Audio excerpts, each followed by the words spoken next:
تخيل معايا هذا المشهد. امرأة كتقول لك ما كنحسش براسي مرتاحة معك، لكنها لا ترحل. كتقول لك خاصني نركز على حياتي، لكنها كتبقى قريبة. وتبدو وكأنها لا تحبك، لكنها لا تستطيع تركك. السؤال الحقيقي هنا ليس هل تحبك، السؤال الأخطر هو كالتالي: لماذا لا ترحل إن لم تكن تحبك؟ اليوم سنتحدث عن علامات خفية لا تقال بالكلمات، لكنها تقال بالأفعال.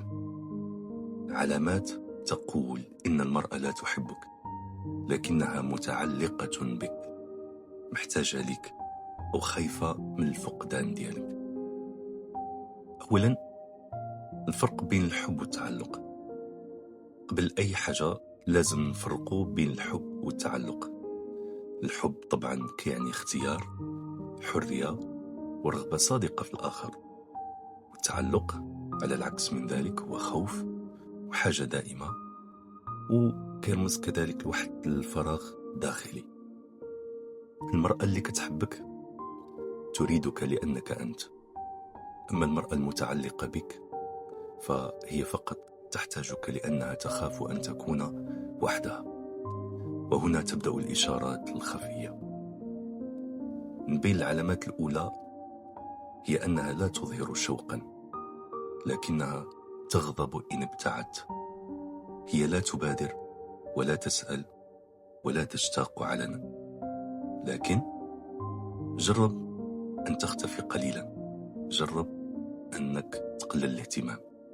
طبعا ستتفاجأ بغضب، برود انتقامي، وغادي تتهمك بأنك تغيرت.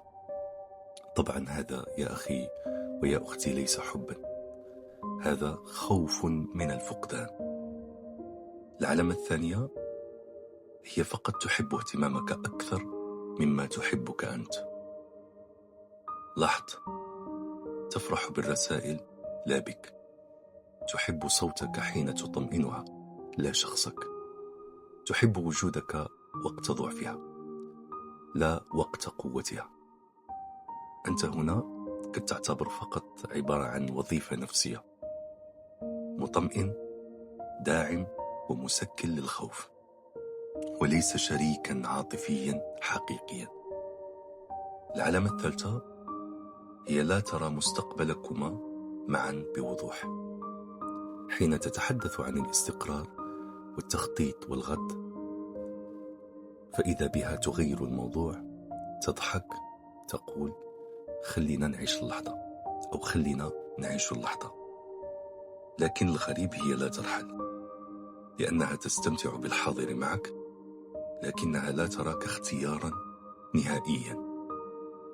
العلامة الرابعة، تقلل منك لكنها لا تستغني عنك. تنتقدك، تستخف بأحلامك، تقلل من قيمتك، ومع ذلك لا تتركك. هذا تناقض خطير، لأنها لا تحبك بما يكفي لتحترمك، ولا تكرهك بما يكفي لتغادرك. أنت يا أخي في المنطقة الرمادية، أخطر منطقة نفسيا. العلامة الخامسة، تحبك حين تخاف وتبرد حين تطمئن.